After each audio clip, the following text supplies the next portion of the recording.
اچھا علی بھائی، اس میں میرا ایک سوال ہے 18 ذوالحجہ کے کانٹیکس میں نا، کیونکہ ہم غدیر خم کی آپ نے پوری حدیث سنا دی، وہ ہمیں سمجھ میں آ گئی. اب آج کے جو شیعہ ہیں وہ اس ڈیٹ کو جشن غدیر یا عید غدیر کے طور پہ مناتے ہیں.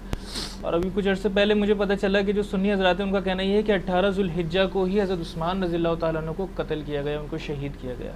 اب جب ہم بات کر رہے ہیں کہ کامن ٹرمز پر آئیں اور کچھ ایسی بات کریں کہ ہمیں ہم آہنگی پیدا ہو اور ہم مسلمان کے طور پر آگے بڑھیں، تو جب اس قسم کی چیزیں سامنے آتی ہیں تو اس میں ایک ساتھ مل کر چلنا مشکل نظر آتا ہے. کیوں؟ تو پہلے تو یہ بتائیں کہ یہ 18 ذوالحجہ کو حضرت عثمان کا شہید ہونا ثابت ہے یا نہیں؟ ثابت ہو یا نہ ہو اس سے کوئی فرق نہیں پڑتا، اس لیے کہ غدیر خم کا واقعہ حضرت عثمان کی شہادت سے بہت پہلے ہوا ہے، صحیح. تو اس سے کیا فرق پڑتا ہے؟ اگر یہ ہوتا نا کہ غدیر خم بعد میں گھڑی جاتی، پھر تو آپ کہتے ہیں یہ شہادت جو ہے وہ عثمان کو ڈائلیوٹ کرنے کے لیے گھڑی گئی ہے. یہ تو illogical بات ہے، وہ تو پہلے سے ہے، اس کی تاریخ کوئی بھی ہو.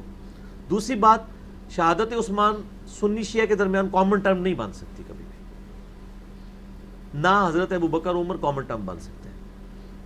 کامن ٹرم جو ہے وہ غدیر خم ہی بن سکتی ہے. تو کامن ٹرم کے اوپر بات کی. تو یہ تو سنیوں کا ایک یعنی بعض اوقات ایک ڈکوسلے والا معاملہ ہو جاتا ہے نا، جب یعنی وہ رجب کے کنڈے دیتے ہیں، وہ کہتے ہیں کہ حضرت امیر معاویہ رضی اللہ تعالیٰ عنہ کا جشن منا رہے ہیں، امام جعفر صادق والا. یہ ان سے بھی پوچھ کے دیکھ لیں تو وہ آپ کو بڑی سخت زبان دیں گے. وہ کہتے ہیں کہ ہم ان کو اتنی اہمیت ہی نہیں دیتے ہیں کہ ہم ان کے دن کو منائیں، ہم اہل بیت کا ذکر خیر کیوں نہ کریں. ٹھیک ہے، تو یہ ایک ڈائلیوٹ کرنے کے لیے نا ٹوٹکے گھڑے میں. مثال کے طور پر پاکستان میں بریلوی مکتب فکر کے لوگوں سے اگر آپ پوچھیں نا اہل حدیث کے بارے میں، تو وہ کیٹاگوریکل کہیں گے جی اہل حدیث تو ہوتے ہی گستاخ رسول ہے. تو کیا میں پاکستان کے 15 کروڑ بریلویوں کے کہنے پہ اہل حدیث کو گستاخ رسول ڈکلیئر کر دوں میجورٹی از اتھارٹی کو؟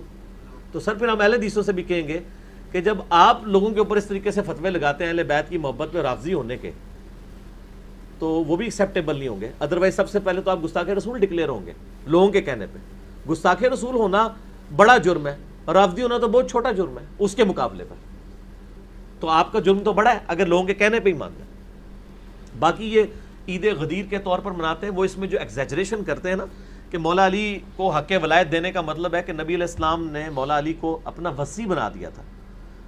تو یہ الفاظ ان کے پاس بھی ذخیرہ حدیث میں ان الفاظ کے ساتھ موجود نہیں ہے کہ یہ وصی ہے میرا اور میرے بعد یعنی میں اس کو اس حوالے سے چھوڑ کے جا رہا ہوں کہ یہ حکومتی معاملات کو سنبھالے گا. میں نے حدیث قرطاس پہ 3 گھنٹے کا لیکچر دیا ہے، وہ کاغذ قلم والی جو حدیث سید عمر، اس میں نے کلیئر کٹ ثابت کیا کہ نبی صلی اللہ علیہ وآلہ وسلم آپ کوئی ایمپرر بادشاہ نہیں تھے، آپ پیغمبر تھے. اگر سیدنا علی کو آپ نامزد کر دیتے تو یہ ملوکیت کی ہی ایک قسم ہو جاتی. آپ کبھی یہ کام نہ کرتے. میں نے ڈیٹیل سے اس پہ بات کی، آج اس طرف جانا نہیں ہے، نہ کسی کو اس پہ سوال کرنے کی اجازت ہے کیونکہ وہ 3 گھنٹے کا ٹاپک ہے، باقی سوالات رہ جائیں گے. مسئلہ 55B میرا یوٹیوب پہ جا کے لکھیں 55-B- مسئلہ، تو وہ کھل جائے گا. نبی صلی اللہ علیہ وآلہ وسلم کے بچوں کی جگہ تھے سیدنا علی، اگرچہ وہ ہر لحاظ سے کیپیبل تھے، لیکن نبی صلی اللہ علیہ وآلہ وسلم اس چیز کا بھی اہتمام کرتے تھے کہ میری وجہ سے کوئی ایسا طریقہ جاری نہ ہو کہ لوگ اس کی پھپلی لینا شروع کرتے ہیں. ٹھیک ہو گیا؟ تو یہ جشن غدیر وہ اس حوالے سے مانتے ہیں کہ وہ سیدنا علی کو نبی علیہ السلام نے ایک اسپیشل پروٹوکول دیا اور ان کے بقول وصی بنا دیا.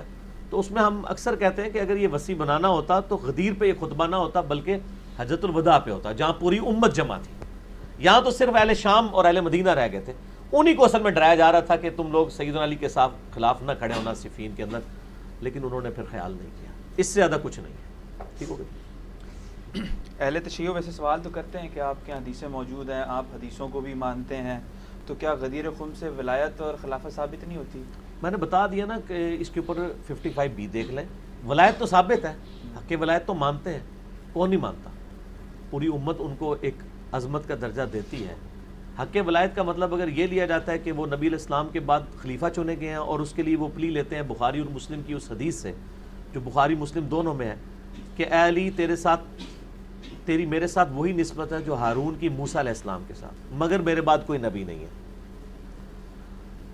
تو ہارون علیہ السلام تو موسیٰ علیہ السلام کی زندگی میں ہی فوت ہو گئے تھے، وہ حضرت موسیٰ کے خلیفہ بنے ہی نہیں ہیں. حضرت موسیٰ کے خلیفہ یوشع بنے ہیں، یوشع ابن نون. اس میں صرف یہ تھا کہ اس میں الفاظ موجود ہیں کہ تبوک کے موقع پر آپ صلی اللہ علیہ وآلہ وسلم پہلا اور آخری موقع تھا کہ سیدنا علی کو چھوڑ کے جا رہے تھے، ساتھ نہیں لے کے جا رہے تھے، تو انہوں نے رونا شروع کر دیا کہ میں تو نبی علیہ السلام کے ساتھ جاؤں گا. آپ نے فرمایا تو اس پہ خوش نہیں کہ تیری میرے ساتھ وہی نسبت ہے جو ہارون کی موسیٰ کے ساتھ، مگر میرے بعد کوئی نبی نہیں. یعنی جیسے موسیٰ علیہ السلام کوہ طور پر گئے تھے چند دنوں کے لیے، ہارون کو چھوڑ گئے تھے، میں بھی کچھ عرصے کے لیے جا رہا ہوں تبوک پر، واپسی پہ میں آ جاؤں گا. اس سے مراد وہ والا خلافت والا معاملہ نہیں تھا. ٹھیک ہو گیا جی؟ یہ رزلٹ نکالنا غلط ہے. البتہ یہ بہت بڑی شان ہے، اور میں اکثر کہتا ہوں کہ سیدنا عمر فاروق رضی اللہ تعالیٰ کے بارے میں ایک حسن درجے کی روایت ہے ترمذی میں، میرے بعد کوئی نبی ہوتا تو عمر ہوتا. اس میں بھی اختلاف لوگ کرتے ہیں، اکثریت اس کو صحیح مانتی ہے، لیکن وہ ترمذی کی روایت ہے. یہ تو بخاری مسلم دونوں میں ہے، کیونکہ قرآن حکیم میں موسیٰ علیہ السلام کے سپورٹیو کون تھے؟ ہارون علیہ السلام. ان کی دعا سے بنے. اس لیول کا سپورٹیو نہ حضرت ابو بکر تھے، نہ حضرت عمر تھے، نہ حضرت عثمان تھے نبی علیہ السلام کے لیے علیہم السلام اجمعین ورضی اللہ عنہم اجمعین.